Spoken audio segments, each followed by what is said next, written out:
esta fase, localizada ainda nos estágios sádico-anais do desenvolvimento psicossexual da criança. Ao contrário da proposta freudiana, que ela não recusava, esta fase seria marcada por uma profunda curiosidade e desejo pelo interior do corpo da mãe, seus órgãos sexuais e a capacidade da mesma de gerar bebês. Tais desejos poderiam ser marcados por profundos sentimentos de inveja, que provocariam na criança o desejo de destruir o corpo da mãe, junto com seus bebês e sua capacidade para criar. Pela lei de Talião, tais desejos seriam punidos, em fantasia, com uma retaliação da mãe em mesma proporção, fazendo com que a criança temesse ter seu interior destruído pelo ódio materno. É a internalização do bom objeto, a partir das relações satisfatórias estabelecidas com a mãe, que permitiria que as ansiedades persecutórias pudessem, aos poucos, ser minimizadas pelo afeto, fazendo com que o sentimento de gratidão pudesse ser maior do que o de inveja.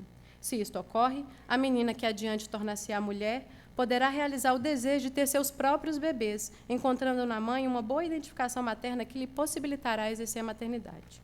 Se, contudo, a rivalidade e o sentimento de inveja forem maiores e as experiências de frustração que as alimenta suplantarem as de satisfação com a mãe, porque aqui eu penso que a gente tem que analisar também do lado do adulto para com a criança, não só da criança que projeta.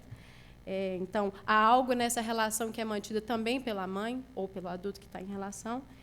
Cria-se um terreno fértil para as fantasias persecutórias e de retaliação de proporções tamanhas que podem impossibilitar a menina o exercício da maternidade, mantendo-a presa à posição de filha. Este me parece ter sido o caso de Creusa. Filha mais nova entre muitas irmãs assassinadas pelo pai, ela diz ter sido salva justamente por ainda ser recém-nascida nos braços de sua mãe. À mãe de Creusa, restara apenas ela dos bebês que possuía. Ter as irmãs assassinadas pelo próprio pai trouxe um drama familiar complexo e turbulento que pode ter elevado ainda mais as ansiedades arcaicas de Creusa. Partindo das considerações kleinianas, era como se ela, identificada ao pai pelos desejos que ela própria cultivava, tivesse roubado para sempre as filhas de sua mãe, tornando-se a única. Ora, a culpa gerada por tal fantasia era tamanha que, como preço a ser pago, estaria presa para sempre ao colo materno. Sendo assim, ao assumir a posição materna e ter um filho em seu próprio colo, estaria reconhecendo uma declarada rivalidade com a mãe, que a faria sucumbir. Para ela, seu filho era originado de um roubo, não real, mas imaginário.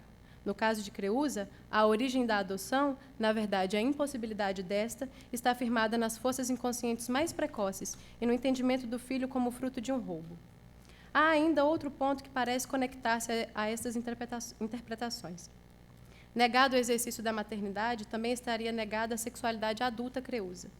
O coito violento representava, portanto, uma dupla violação para ela.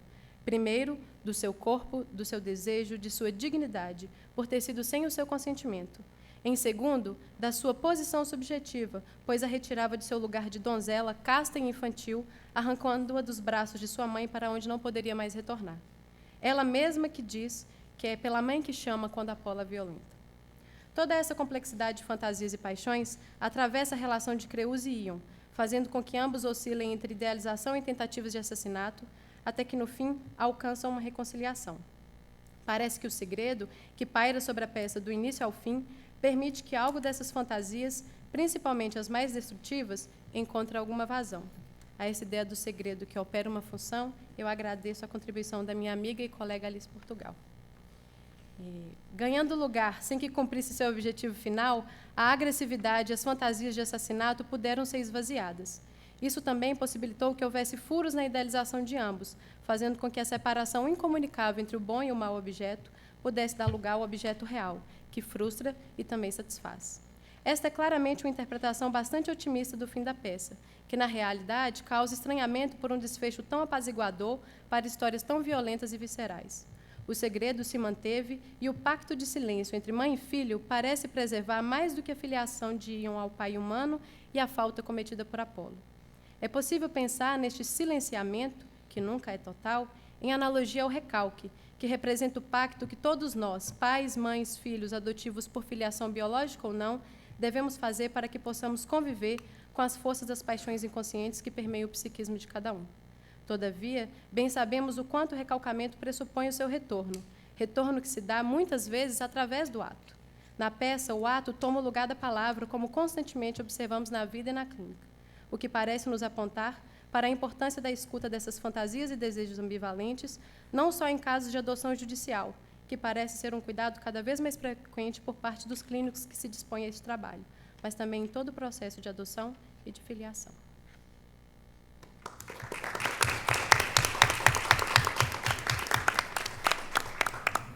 Obrigado, Michele. Vou passar a palavra, então, para a Ana Flávia e para a Paula. Boa tarde, gente.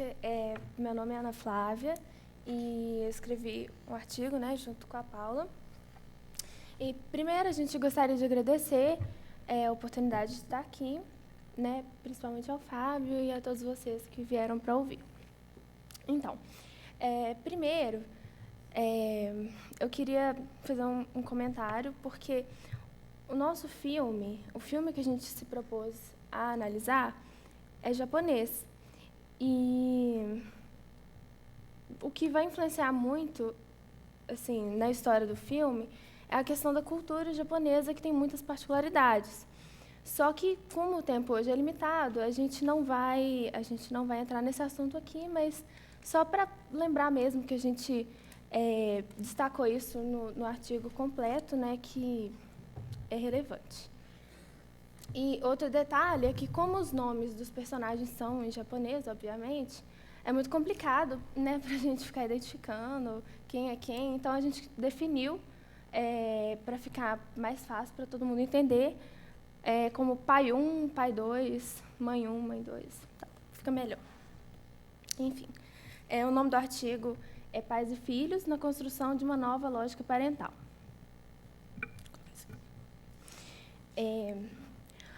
A temática do cuidado será aqui discutida por intermédio do filme Pais e Filhos, ou Assim Torna-se Pai, numa tradução livre, lançado em 2012, do cineasta Hirokazu Koreda. Aos personagens da trama se apresenta principalmente a questão nature ou nurture. A partir de um incidente, duas famílias têm seus bebês trocados no hospital no momento em que nasceram, e este fato é atestado somente 6 anos depois. Neste contexto, é colocada aos pais a opção da troca, que para a gente aqui assim, é um pouco absurdo, né? Mas na qual cada casal ficaria com seu filho biológico.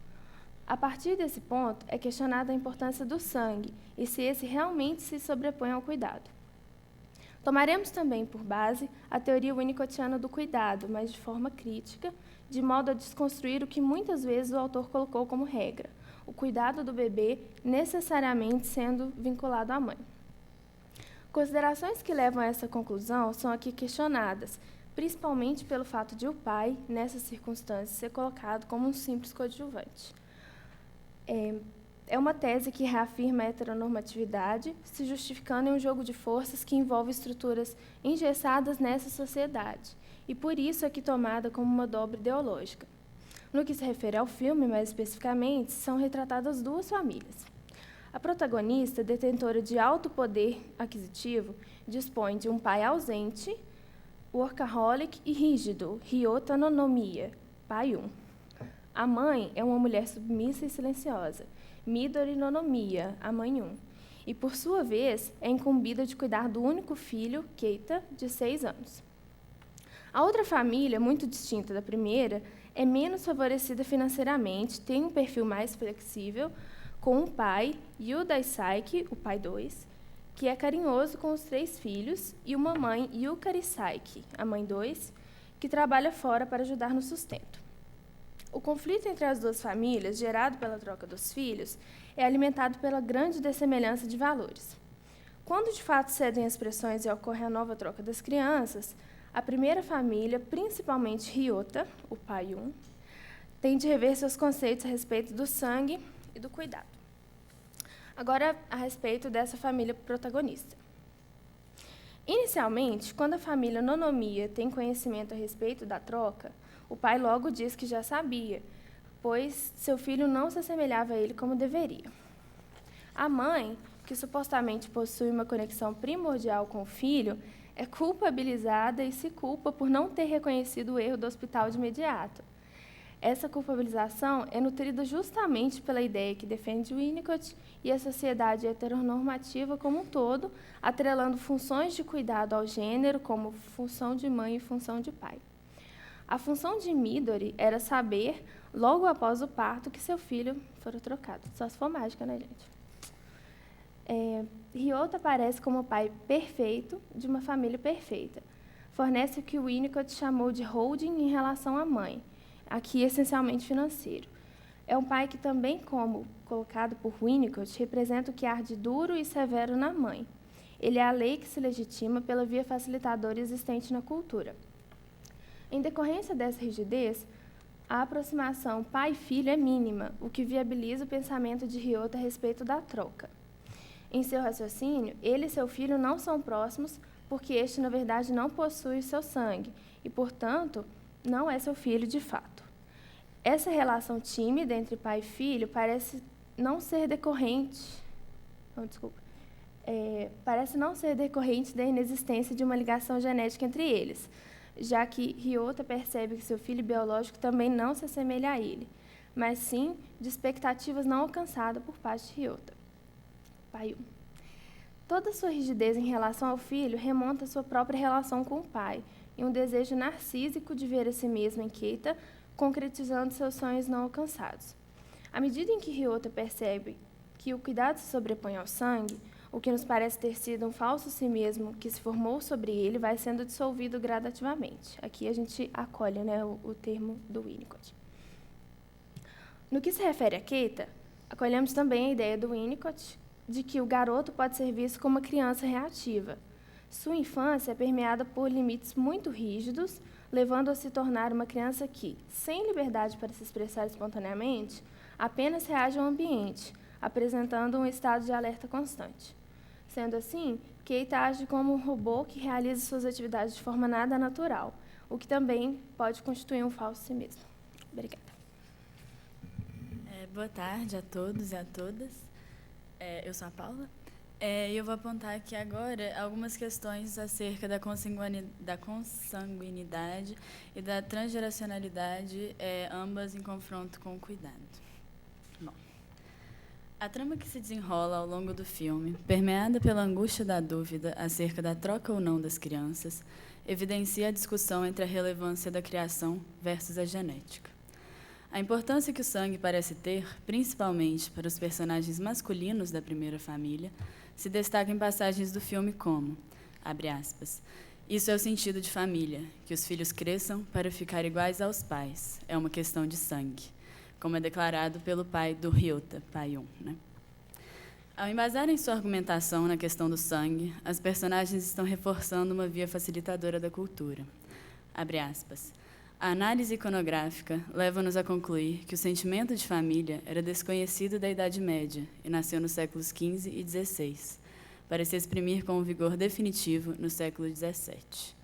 Os laços de sangue não constituíam um único grupo, e sim dois, distintos, embora concêntricos. A família, ou a mesnia, que pode ser comparada à nossa família conjugal moderna, e a linhagem, que estendia sua solidariedade a todos os descendentes de um mesmo ancestral. Haveria, mais do que uma distinção, uma oposição entre família e linhagem. Os progressos de uma provocariam um enfraquecimento da outra, ao menos entre a nobreza. Fecha aspas. É, portanto, com base em conceitos contingenciais, calcados ao longo da Idade Média e que vigoram até o presente, que são propostos arranjos tão disruptivos e violentos, tal como a troca destas crianças. Em um contexto de lutas sociais de empoderamento de minorias, é fundamental que a instituição familiar seja questionada e reformulada, à medida das demandas. A função de procriação da família, por exemplo, deveria ser sobrepujada pela noção de cuidado. Os personagens que, por outro lado, com mais veemência exercem papéis de cuidado ao longo do filme, exprimem a opinião contrária, afirmando que, abre aspas, na verdade, o importante é quem cria, como, fecha aspas, como é colocado pela avó, a mãe da Midori, mãe 1. Uma visão que, como a oferecida por essas personagens, preza a criação e não a genética, é mais compatível com o pensamento psicanalítico edificado por Jean Laplanche em sua teoria da sedução generalizada e adotado como base na produção do presente artigo. Acreditamos que nada justifica o tipo de sofrimento que seria vivenciado por ambas as famílias no caso da troca, uma vez que é clara a existência de possibilidades mais flexíveis e acolhedoras, em que as crianças possam conviver com todos aqueles que consideram pais, ou melhor, cuidadores, que é o que nos parece acontece, né, a solução encontrada no fim do filme. Acreditamos que a importância de respaldar e apoiar o lugar do cuidado na constituição humana, em detrimento das supostas determinações biológicas, está relacionada à flexibilidade muito maior que esta noção traz. Pensar que o cuidado constitui o ser humano abre espaço para que a constituição se dê de modo contingencial, a depender do próprio cuidado, do outro. Devemos nos atentar, portanto, a esta forma de exercer cuidado, que, como vamos indicar, é transgeracional e exige um esforço e trabalho para que seja alterado. É de grande interesse social, no entanto, que a forma de exercer o cuidado se inove e encontre suas maneiras de se reconstruir nas próprias relações. As dinâmicas de cuidado que são vislumbradas ao longo do filme parecem seguir uma lógica intimamente ligada aos próprios ambientes de cuidado dos quais os pais são provenientes. Segundo Freud, abre aspas, via de regra, os pais e as autoridades análogas a eles seguem os preceitos de seus próprios superegos ao educar as crianças. Esqueceram as dificuldades de sua própria infância e agora se sentem contentes em identificar-se, eles próprios, inteiramente, com seus pais, que no passado impuseram sobre eles restrições tão severas. Assim, o superego de uma criança é, com efeito, construído segundo o modelo não de seus pais, mas do superego de seus pais. Os conteúdos que ele encerra são os mesmos, e torna-se um veículo da tradição e de todos os duradouros julgamentos de valores que, dessa forma, se transmitiriam de geração em geração. Fecha aspas. A forma de se exercer o cuidado, portanto, também se mantém através das gerações, sem que, necessariamente, ocorra uma forma de contextualização da mesma. É, portanto, um trabalho longo e exaustivo até que se vençam os obstáculos da tradição familiar, de modo a construir um ambiente de cuidado diverso e mais condizente com as noções atuais de família. Há, ainda, em todos os campos da sociedade, uma forte resistência ao se relativizar papéis de gênero muito enraizados, como a própria maternagem. Ao falar da teoria do cuidado materno de Winnicott, Dias adverte que, abre aspas, o saber da mãe provém de sua capacidade de identificar-se com o bebê, a partir de sua própria experiência de ter sido cuidada. Regrá-lo, esse saber, é o mesmo que destruí-lo. Fecha aspas. Parece-nos curioso que, ao estabelecer que esse cuidado pertence apenas à mãe, sem aí uma construção, né, que seja, bom, a gente considera lógica, porque se ele está pautando que esse saber provém da identificação, essa identificação pode ser tanto de um homem quanto de uma mulher, né? Então, parece-nos curioso que, ao estabelecer que esse cuidado pertence apenas à mãe, a autora não perceba que o está já regrando e, portanto, destruindo em sua própria definição. Compreendendo com Winnicott que o cuidado é pautado na identificação, ele é, desde o princípio, também amor e também narcisismo. Se trata, portanto, de relações libidinais, excluindo a possibilidade de pensarmos em papéis de mãe ou de pai. A relação entre os cuidadores e os bebês são relações que não apenas constituem estes últimos, como também oferecem oportunidades de retomar processos de elaboração e amadurecimento, para usar um termo do Winnicott, nos pais.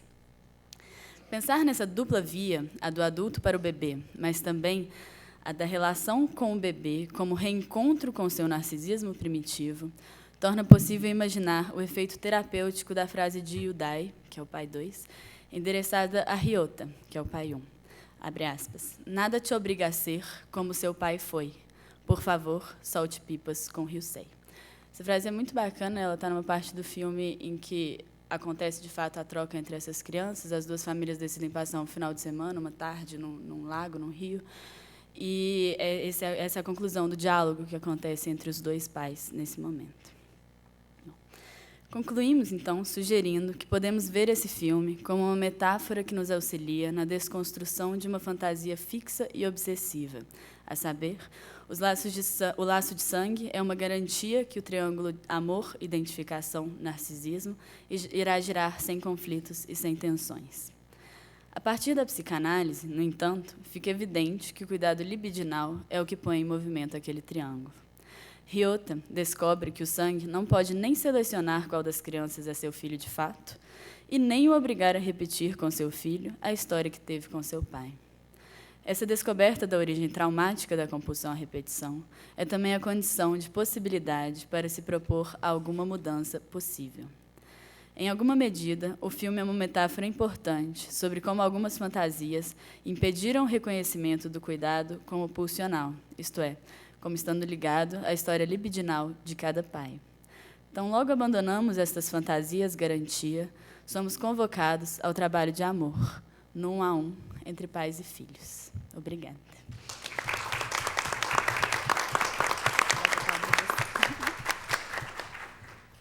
Obrigado, gente. Vou passar a palavra para o Lucas, então. Boa tarde.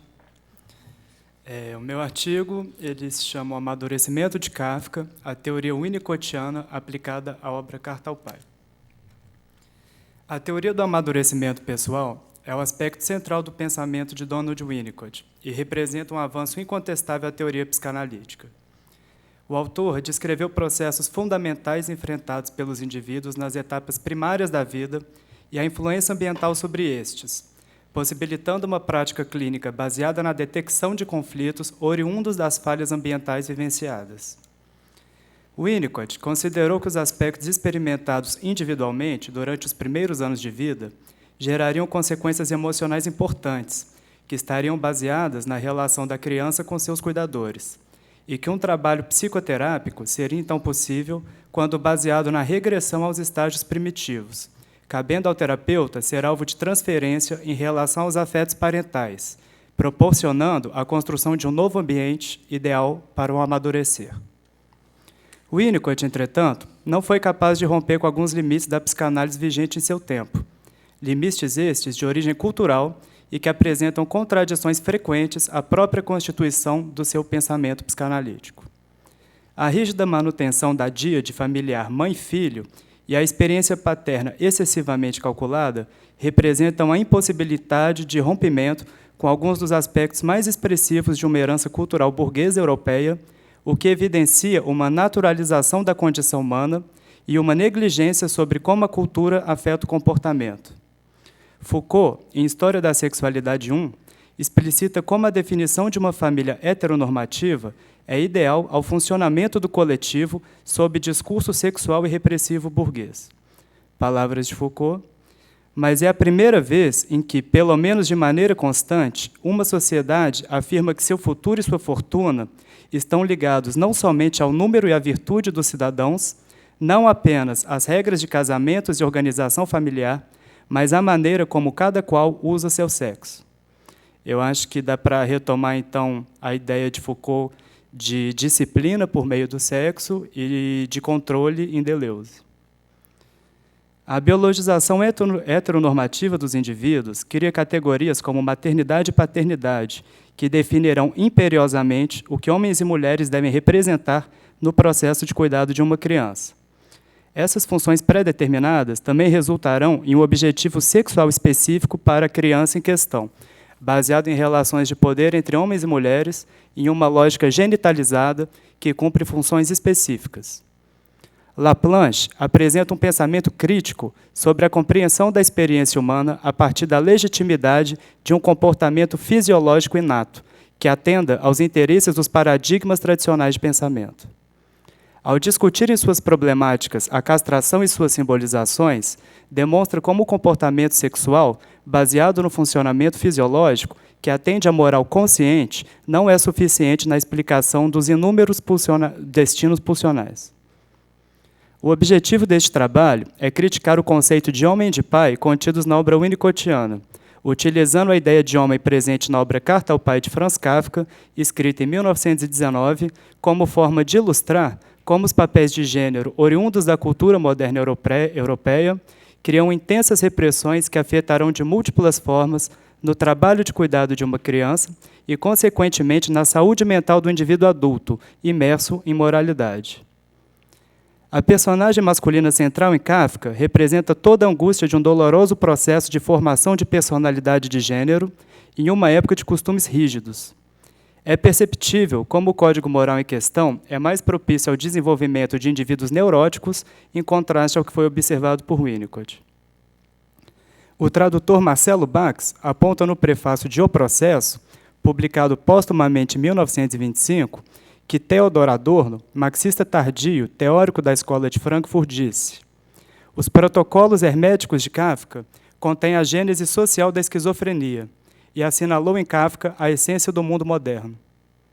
Retoma-se, então, o aspecto da cultura como fenômeno de consolidação de ambientes sádicos em relação aos papéis de gênero, limitando a experiência masculina e contribuindo para o surgimento de patologias psíquicas.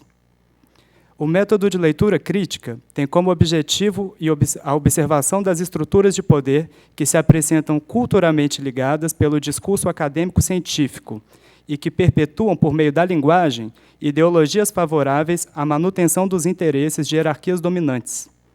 Compreende-se, então, como o método de leitura é capaz de localizar os grupos que implicitamente estão em posição de domínio e os grupos que estão em posição de marginalidade.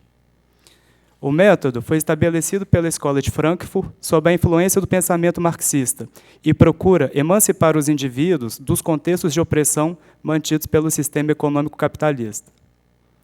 A partir do método de leitura crítica laplanchiano, serão apresentadas aqui algumas contradições que explicitam a fragilidade cultural que o pensamento winnicottiano contém. As dobras ideológicas são fraturas epistemológicas que apontam não apenas a inviabilidade de uma ideia, como também o fenômeno de resistência como um mecanismo de defesa dos próprios pesquisadores durante a produção de um suposto conhecimento científico.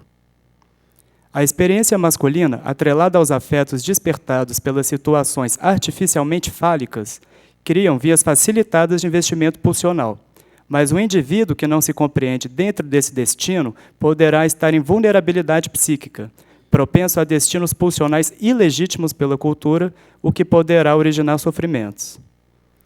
É interessante a percepção que, de forma análoga ao que ocorre em A Metamorfose, de 1915, Kafka descreve em Carta ao Pai um sentimento de homem atrelado a um estado animalesco, inferior e repugnante ao imaginário coletivo, seja primeiro em forma de inseto e no segundo em forma de verme. Ambos apresentam nos respectivos textos o temor de serem esmagados pelo pé do progenitor do sexo masculino. A metáfora do esmagamento traduz bem como uma repressão intensa e permanente, que pode ser vista nos personagens masculinos de Kafka, os tornam protagonistas melancólicos. Agora eu vou adentrar o campo winnicottiano e tentar explicitar onde estão essas dobras. Winnicott tem como premissa de sua teoria do amadurecimento individual a existência de uma tendência inata ao desenvolvimento e a existência de um ambiente facilitador desse processo. Inicia-se, então, a visão de um processo natural que, para ser consolidado de forma desejável, necessita fluir por diretrizes específicas. São essas orientações que revelam, porém, a repressão sexual em Winnicott, pois reduzem drasticamente a condição humana e impedem as múltiplas perspectivas que esta contém. Os múltiplos afetos contidos na paternidade são capazes de produzir, entretanto, representações igualmente diversas de sujeitos denominados pais. A paternidade é um evento repleto de significantes, que se tornam vias pulsionais de mão dupla, o que demonstra a incapacidade de uma norma contida em um determinado e efêmero momento histórico seja capaz de limitar essa pluralidade. Winnicott dividiu o amadurecimento humano em etapas, sendo que, por meio do cumprimento ideal destas, os cuidadores seriam bem-sucedidos na integração saudável da criança, consolidando um novo indivíduo maduro. Em relação aos moldes winnicottianos, Kafka demonstra como o convívio com o pai sádico o tornou um homem melancólico e angustiado, contrariando essas expectativas. Winnicott confere em sua teoria um homem-pai cujo papel é secundário em relação ao primeiro período de amadurecimento, o de dependência absoluta. Consiste em um momento em que a mulher-mãe se torna o ambiente primário absoluto da criança, cabendo ao pai apenas a segurança da dia de mãe-bebê, o que por si já inaugura um limite explícito no papel do que um homem é capaz de possuir no trabalho de cuidador. Fortalece-se, então, a crença de um modelo de cuidado baseado na ausência de demonstração de afeto por parte das figuras masculinas, tarefa que deveria ser função do holding propiciado pela cuidadora suficientemente boa do sexo feminino. O holding é definido como uma forma de atendimento previsível que a mãe suficientemente boa é capaz de proporcionar às necessidades imediatas da criança. Em um nível psíquico, representa o fortalecimento do ego do lactente, o que freará suas angústias de desintegração e instituirá a confiabilidade no ambiente de amadurecimento. O segundo período, o de dependência relativa, compreende uma necessidade da perda de onipotência conquistada pela criança, que precisa então começar a enfrentar a desilusão frente à satisfação imediata de seus anseios primitivos, por meio da mulher-mãe. O homem-pai se torna agora o responsável pelo gradual afastamento da criança em relação à mãe, concebendo-lhe a diferenciação em relação a ela e a compreensão das exigências do mundo exterior. E no estágio da dependência relativa, que a criança adquire, portanto, a percepção de sua própria dependência, o que lhe ajusta gradualmente ao mundo exterior. Novamente, será destacado como essa importante contribuição para a compreensão dos processos de subjetivação é rapidamente coberta pela teoria dos gêneros. A dobra ideológica se torna presente no momento em que se pressupõe que os cuidadores tenham sexos opostos, vivendo conjuntamente em um só espaço, em uma relação de domínio masculino. Percebe-se agora a mãe-mulher, fragilizada na experiência de sua própria feminilidade, necessitando de um marido-homem que lhe cobre o exercício de seu papel de gênero. Demonstra-se novamente como em Winnicott inexiste a incapacidade de um trabalho de cuidado suficientemente bom por apenas uma mulher ou apenas um homem. É necessário que exista um homem que a relembre de sua condição natural de fêmea. O Winnicott fala isso, acho que no Natureza Humana, se não me engano, né, Patrícia? Que o homem ele tem que relembrar a esposa do papel dela enquanto mulher dele.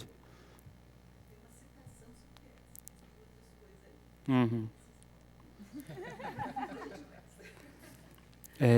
No terceiro estágio, denominado concernimento, a criança atinge pela primeira vez o status de pessoa completa. E é o momento em que o pai passará a ser reconhecido pela criança e seu papel estará baseado na defesa da mãe em relação à impetuosidade infantil e a aplicação de limites e regras que estabelecerão o controle dos impulsos destrutivos infantis. Novamente, a mãe é fragilizada em relação à sua própria capacidade de impor limites à criança, necessitando de um homem mais forte que lhe protegerá e garantirá a estabilidade familiar. É inconcebível na contemporaneidade uma ideia tão ultrapassada de homem e mulher, sendo necessário conceber o ingresso das mulheres no mercado de trabalho, a participação de terceiros na consolidação da personalidade infantil e a divisão igualitária de tarefas entre homem e mulher, caso os cuidadores constituam um casal heterossexual. Em Kafka, é frequente a descrição do pai como instaurador da lei, agindo como provedor e orientador da família em relação ao comportamento que lhes é desejável. O medo do pai onipotente trará consequências psíquicas diversas ao filho transgressor. E é, portanto, inconcebível pensar que um papel autoritário de pai, desprovido de participação no holding, gera indivíduos seguros, confiantes e criativos. Winnicott acredita que o quarto período, denominado relações triangulares ou edípico, é o mais importante na diferenciação do que se tornará uma criança do sexo masculino e uma do sexo feminino. Empreende um período de genitalização, na qual o menino poderá vivenciar ereções, enquanto a menina poderá vivenciar estimulações clitorianas. A forma como os cuidadores lidarão com a experiência que a criança desenvolve com o próprio corpo afetará a saúde psíquica do adulto que se formará. É nesse período que ocorre a lógica de genitalização e também o pacto homossexual entre pai e filho, que constitui a identificação sexual em relação ao gênero de pertencimento, um fortalecimento da masculinidade do filho a partir da absorção da masculinidade do pai. Em Carta ao Pai, são apresentados momentos de subjetiva expressão identificatória sexual entre pai e filho. Despir-se com o pai e ser apresentado socialmente ao lado dele foi narrado por Kafka como uma experiência de vergonha e de insegurança. É perceptível, então, que uma superioridade masculina baseada na força é culturalmente cultuada na sociedade de Kafka, levando o menino ao sentimento de fragilização em relação ao processo de identificação com o pai. É necessário, porém, salientar que essa fragilização de uma masculinidade, a partir de uma inadequação física ou psíquica, não possui aspectos naturais, como pressupõe Winnicott. Ao apresentar a ideia de homem e de pai contida no universo kafkiano, buscou-se demonstrar os efeitos castrativos que a moral patriarcal ainda vigente proporciona aos indivíduos do sexo masculino. O papel de gênero continua, então, excessivamente reprimido em relação à pluralidade de perspectivas pulsionais existentes. A moral retratada em Kafka não foi capaz de permitir a existência de uma quantidade ideal de vias de investimento libidinal, gerando um problema econômico pelo aumento da tensão pulsional. Essa tensão excessiva na libido buscará uma nova forma de obtenção de prazer, podendo ser somatizada e gerando desfechos psicopatológicos. Defende-se aqui, então, que Kafka obteve um desfecho melancólico, pois nos seus diversos relatos é claramente perceptível a expressão dos sintomas básicos que caracterizam a melancolia. Laplanche demonstra estar de acordo com a definição que Freud faz dos sintomas melancólicos. Estes sintomas são centrados na perda de investimento objetal e intensificação de um investimento narcísico de autoacusação, que corresponde, nas palavras dele, a um delírio moral, um delírio de pequenezas. Baseando-se na definição de Freud e demonstrando que esta é reforçada pelo pensamento crítico laplanchiano, o indivíduo idealizado do sexo masculino está sendo apresentado como um sujeito potencialmente vulnerável psiquicamente. Aí, para concluir, eu vou ler um trechinho pequeno do Carta ao Pai, que é a epígrafe do meu artigo original, que eu acho que traz muita coisa aqui que pode ser pensada e até que resume toda essa ideia. O Kafka disse: seja como for, éramos tão diferentes e nessa diferença tão perigosos um para o outro, que se alguém por acaso quisesse calcular por antecipação, como eu, o filho que se desenvolvia devagar, e tu, o homem feito, se comportariam em relação um ao outro, poderia supor que tu simplesmente me esmagarias sob os pés, a ponto de não sobrar nada de mim. E isso não chegou a acontecer. O que restou vivo não pode ser calculado, mas talvez tenha acontecido algo ainda pior. Obrigado.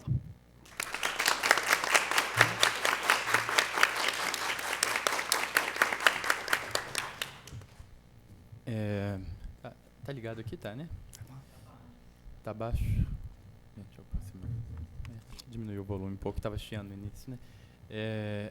Então, gente, queria fazer algumas considerações. Em primeiro lugar, é o seguinte: eu tive acesso a quase todos os textos, né? A maioria dos textos com antecedência, e eu tive a oportunidade de ler e me impressionou bastante, né? Como que está a alta qualidade dos textos dos alunos de graduação, né? Assim, não só dessa mesa, mas de uma forma geral, né? E isso eu achei muito bacana, né? Eu acho que realmente esse grupo de pesquisa ele vai desembocar em grandes pesquisas de mestrado, de doutorado, com certeza, porque na graduação, né, já está com esse nível, né? Eu fico muito feliz, assim, de ver, né, esse movimento acontecendo, né, nesse grupo, né, que tem essa mão do Fábio, né? Então eu acho muito bacana a gente ver, né, a mão do Fábio nos artigos, né, nas dobras ideológicas e nas vias facilitadoras. Né? Então, né, eu fico muito satisfeito de ver isso, né, e queria, né, agradecer o convite também, né, do Fábio e de todos os alunos também que né, estão na organização do Congresso, né, que o pessoal investiu muito, né, para que esse Congresso acontecesse, e muito bacana. E aí, eu vou usar das minhas prerrogativas de debatedor para falar um pouquinho mais antes de abrir para as perguntas, né, algumas considerações que eu fui tendo, né, algumas a partir do que eu já tinha lido, outras no esquema meio maluco que eu fui fazendo aqui a partir do que eu fui ouvindo. E então eu acho que essa questão, né, do afeto enquanto algo que define os laços de família, né, ao invés da conjugalidade ou mesmo dos laços biológicos, parece que é algo que perpassa todos os trabalhos, né? Então eu acho isso muito interessante. Eu lembrei de um documentário que a Butler comenta chamado Paris is Burning, né, que ele fala de algumas casas que são formadas a partir de transexuais, de homossexuais, de travestis, que são excluídos, né? Então eles vão morar juntos, né? E eles vão participar de algumas competições, etc. E como que aquilo, no meu ponto de vista, aquilo é uma família, né? E então, como que não precisa nem da questão de filhos para a gente pensar numa família, né? Eu acho que a família está pautada no critério do afeto, né? Mas ao mesmo tempo, agora já, né, puxando mais para um lado das fantasias, da psicanálise, que eu vou retomar isso, como que, por exemplo, nessas casas, eles chamam, né, escolhem alguém para ser a mãe, né, eles dão um sobrenome, né, então, né, tem umas fantasias que permanecem, né, mesmo, né, nessas questões do afeto, né, e aí que eu quero chegar um pouco, né, nessa questão de como que tem algo de real, né, de algo que tem uma captura de uma realidade social em alguns conceitos que estão muitas vezes sendo criticados, e eu concordo com as críticas, né, com essas críticas ideológicas, mas como que a gente não pode, para usar uma expressão que é da cara a Silvia Bleisman, jogar fora o bebê junto com a água do banho, né? Como que é importante a gente ter esse manejo, né, para poder conseguir não perder de vista uma pegada clínica, né? Então eu fiquei pensando, por exemplo, né, no nascimento do conceito, não no nascimento, né, mas no conceito de família em Levi-Strauss, e ele vai falar assim, né, a família, basicamente, ela existe porque a mulher, ela não é um sujeito, ela é objeto de troca, né, na família, ela é objeto do dom. Ele vai pegar essa parte do Marcel Mose, de uma série de análises, né, então ele vai falar que o tabu do incesto, ele existe, né, na medida em que a mulher é colocada nesse nesse lugar de objeto de troca, né, e aí muitas pessoas falam, não, mas o Levi-Strauss é machista, né? Essa teoria dele é machista, mas ao mesmo tempo, ok, mas ele identificou uma realidade social, né? Você vê que até hoje a gente vai no casamento, tá lá o pai levando a noiva, né? E entrega a noiva para o pai levando a filha e entrega a noiva pro noivo, né? Então, como que eu acho que é interessante a gente se atentar que algumas dessas coisas são leituras de uma realidade, né, de uma realidade que deve ser criticada, e a nossa teoria é, sim, um ato performático, né, que vai, inclusive do ponto de vista linguístico, nas expressões que a gente escolhe usar, né, que pode reforçar ou não essa realidade, né, mas eu acho interessante a gente perceber o caráter de conseguir tocar um ponto de realidade, né, que algumas teorias têm. Aí eu estou lembrando, né, do texto da Michelle, né, que ela vai usar muitos conceitos da Melanie Klein para poder analisar íon, né? Eu acho uma análise, achei muito bacana a análise, né? E como que, por exemplo, a teoria da Melanie Klein, ela tem esse potencial, né? Ela tá marcada por todos esses ranços de natismo, né? Mas ao mesmo tempo ela consegue, né, talvez por causa disso também, né, ela consegue tocar alguns pontos do imaginário, né, como outros teóricos não conseguem, né? Então eu acho que não é por acaso, né, que ela consegue ter esse manejo do imaginário, né? E eu acho que isso tem alguma relação, né, com as questões natistas dela. Então eu acho que a gente tem que conseguir fazer esse manejo, né, para crítica, né? Então, por exemplo, uma coisa, alguns autores que estão marcados por um certo essencialismo, né? E eles conseguem ter um manejo do imaginário, por exemplo, Melanie Klein e, por exemplo, também Jung, né? Eu não sou um entusiasta de Jung, mas eu tenho que reconhecer que há um manejo do imaginário ali que ele tem um lado positivo, né? Então, eu queria, né, são coisas que eu fiquei pensando a partir dessa mesma, mas também a partir dos outros trabalhos, né, de uma forma geral do Congresso. E como se diz, né, tem um colega meu, ele diz, né, que uma certa dose de positivismo clínico ela é boa, né, no sentido de que são autores que estão preocupados em aprender uma realidade do que se apresenta na clínica, né? E então eu acho que o mesmo também vale para o Winnicott, né? Essa questão do lugar do pai, né? E eu fiquei pensando, né, que é algo que perpassa tanto o trabalho da Paula Pena, quanto o trabalho do Lucas, né? E de certa forma também o trabalho da Clarissa, né? Essa questão do lugar do pai, né? Da função paterna, né? A Paula ela enfatiza essa questão da função paterna. E eu fiquei lembrando dos debates de ontem, perguntando qual que é a do Lacan, né, afinal. Né, porque no início, né, da psicanálise, as pessoas falavam muito do pai real, né, entendiam que o Édipo precisava das figuras concretas, né, de um pai e uma mãe numa família burguesa, etc. Né, e o Lacan ele teve esse mérito de desvincular isso, né, de falar de função paterna. Né, então, como se ele aplicasse a teoria estrutural na psicanálise, né? E a teoria estrutural, basicamente, se a gente resumir uma frase, é dizer o seguinte: o lugar é mais importante do que quem o ocupa, né? Do que o ocupa. Então, pensar nos lugares e não no que ocupa. Então, isso foi um passo, como o Fábio estava dizendo ontem, né? É um passo fundamental, né? Na psicanálise e nas ciências humanas como um todo, né? Se a gente pensar na antropologia, por exemplo, chega um antropólogo lá, vai fazer uma observação de uma tribo na África e outro vai fazer de uma tribo na Ásia, né? Se não fosse aplicado nas ciências humanas o estruturalismo, não tinha nem conversa, né? Cada tribo seria essa tribo e não, né, o movimento da teoria nem existiria. No entanto, o estruturalismo chegou num ponto de estancamento, né? Hoje em dia não basta mais a gente falar, né, é só uma função, né? Mas, né, ok, isso já ficou mais ou menos estabelecido e é necessário agora a gente entender como que essa função é encarnada, né? Quem ocupa essa função, né, como que isso, né, traduz modos, né, de vínculos e de afetos diferentes e também, né, como que a própria linguagem que a gente escolhe para a nossa teoria, ela acaba legitimando ou não determinadas questões sociais, né, ideologias. Então, né, falando aí, hoje em dia a gente pode pensar, né, que essa questão da função paterna, né, hoje em dia a gente fala só função paterna, né, demarcar isso, ok, a gente está de acordo, mas precisa ir além, né, de entender como que essa função se encarna e por que a gente usa o nome pai para falar dessa questão dos limites, né, e por que pai, né, por que para alguém conseguir ter limites psíquicos, né, conseguir criar um eu, fazer esse contra-investimento a uma certa passividade originária, por que a gente escolhe falar que isso é pai? É função paterna, que é nome do pai, é falo,